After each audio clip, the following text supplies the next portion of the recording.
Hollywood is where dreams are made, sometimes. And sometimes you have to reinvent yourself to achieve those dreams, which is why there's so many actresses directing and producing their own films.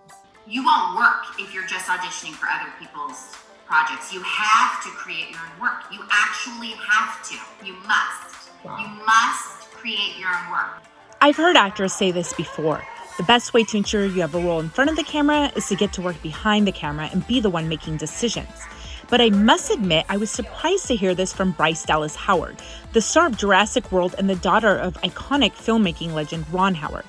When she revealed that early in her career, she would go on as many as 100 auditions without booking the role, I asked her if her dad could have helped her out with that. Couldn't he cast you in a movie? Well, clearly not. Surprisingly, Bryce had to go through the same audition process as any other actress wanting to audition for her dad's films.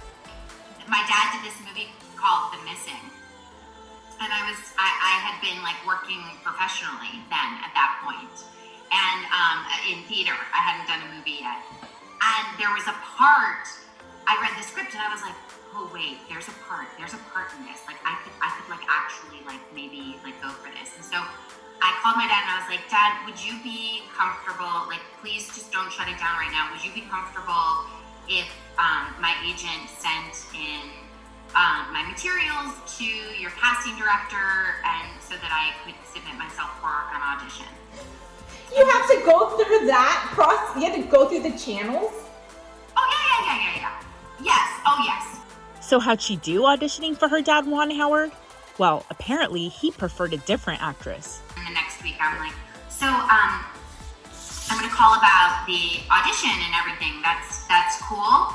And he's like, oh, actually, we cast someone. And I was like, oh, okay. Who? Elizabeth Moss. But Bryce has no hard feelings. She went on to direct her first feature-length film on Apple Plus TV, and it's a love letter to her dad. Another actress I spoke to also turned to directing. If they don't give you the opportunity, just create the opportunity. You know, I wasn't sitting waiting for somebody to call me and say, do you want to direct something? That's never going to happen. On this night, we were at the premiere of Roselyn Sanchez's directorial debut, a film called Satos that went on to receive acclaim throughout Puerto Rico and the U.S. She says female directors in Hollywood are underrepresented, so she wants to encourage other women. There's plenty of women that should be up there because they're doing phenomenal work. So where's the disconnect? You know, where's the disconnect? So I think little by little, it'll change. We just have to keep grinding. Even box office megastars know the benefits of directing their own projects.